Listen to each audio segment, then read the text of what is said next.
What's up, everybody? Welcome to Podcast Now. I'm Alex, and in this video, I want to talk about why I'm seriously considering getting Street Fighter 6. So this is my series where I talk about an upcoming game and talk about whether I'm getting it, not getting it, or am somewhere in between. And I'm in between for sure for this game. It's not a slam dunk purchase, but I want to walk through why I am getting more and more excited for this game. I'm actually going to have a video. I have a third channel. It's a retrospective channel. I talk about old games. I've been playing Street Fighter 5, and I can't even believe I'm even into this franchise right now, but here we are. So I'm going to actually have a video on that channel talking about my experience playing Street Fighter 5. If you guys want to check that out, the video will be in a few weeks, but the link I'll put in the pinned comment if you guys want to subscribe to that channel. For the purposes of this video, I just want to talk about Street Fighter 6 and my kind of newfound love for the franchise. And it is that. I mean, I'm enjoying playing Street Fighter 5. To just talk about it just a little bit, I'm really liking it.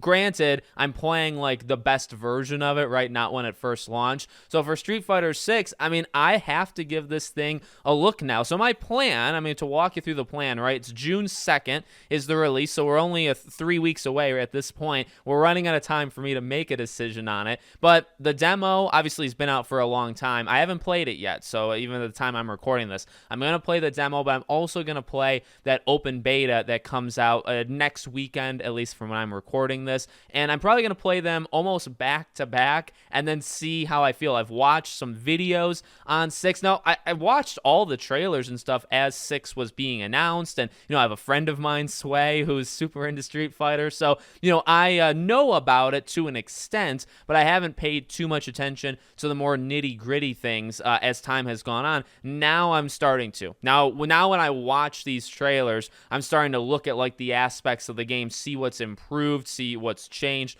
from one game to the next. That's kind of where I'm at now, whereas maybe 2 weeks ago, really ever since I didn't play Street Fighter 5, 2 weeks ago just watching it and saying, oh, visually it looks incredible. And that's always been the thing for me with Street Fighter, even when I wasn't playing it, is, okay, the games look visually insane. Specifically, in this case, Street Fighter 6 looks unbelievable. And then even in terms of the content, right, I've been trying to be as aware as I can over the last couple of days, kind of researching 6 more to see, okay, well, I know the state 5 came out in. I did some research on that as well. Hopefully 6 does not come out in the state that 5 does. And it seems like 6 is obviously going to be in a much better place when the game comes out. So I'll tell you, the reason I'm saying why I'm considering buying it, there's really 2 different reasons. One of them is the release date. So I like to talk about the release and talk about, where it is in relation to other games. So it comes out June 2nd. The week after is Diablo. Now, Diablo is a game I'm much more familiar with, and I'm getting Diablo 4 for sure. So that's going to take a lot of time. I fully intend to almost give my life away to it. Now, Street Fighter has an advantage where, well, number one, they're not the same game, right? Can we all kind of agree on that? But number two, well, it's definitely not the same game because Street Fighter really can be a game that you jump in for a night, right? Play a bunch of matches, do whatever, do the world tour, leave, and then come back a few nights later and do it all over again, right? Constantly getting better in online matches, learning the skill sets of, each character. Like, you can do that. And that's very different than Diablo 4. So it definitely has that going for it, even though it's up against other games. Really, beyond that, there's not much before it. I mean, like Zelda, which comes out today, I'm recording this on May 12th, that's the big one. And yeah, that'll probably take people like 5 years to beat. But I mean, in reality, it is a good distance away from it. So that's the first thing. The second thing, and this is definitely a more personal problem, like specifically to me, I am atrocious at these games. I mean, that to me is the reason why I don't really play fighting games. I think I've been pretty honest on that in live streams I've done, like addressing, Alex, why don't you play,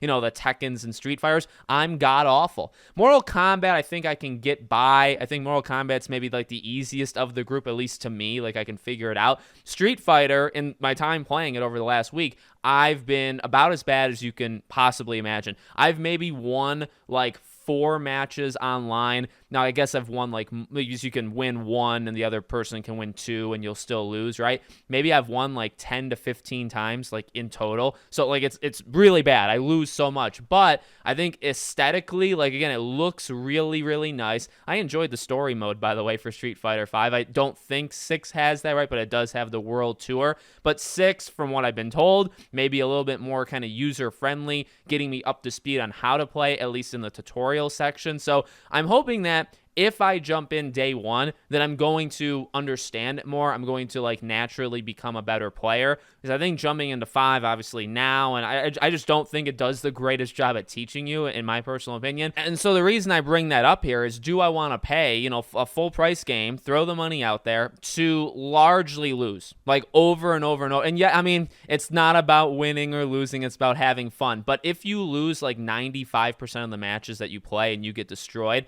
eventually that's not going to be fun. Okay, so I just kind of want to throw it out there. I could get good, like that's definitely a thing that could happen, right? But I also do want to play it because I'm kind of in. So those are the two things I'd say holding me back. Diablo, I do think, is a big deal. It's like, well, a few days after Street Fighter comes out, I'll end up just playing Diablo, but I can put Street Fighter on the back burner, so it's not that big of a deal. The other, again, the bigger thing to me maybe is, well, if I lose and I just can't get good at this game, I have used so much money. I mean, it's a full price game. It's not, I guess, like $1,000, but I've put in the money for a game to lose consistently and just never, you know, progress or never get good. Is that worth it? And that's a question I guess I have to answer in my personal life in the next 3 weeks. So let me know what you guys think in the comments. Make sure you guys are subscribed, bell icon turned on. And hey, if I play it, I don't know what kind of videos I'll have on it, because I don't know what you want to hear from a person who sucks at it, but I definitely do plan on covering it to an extent. So you can look out for that as well. Thank you for watching. I'll see you all on the next one.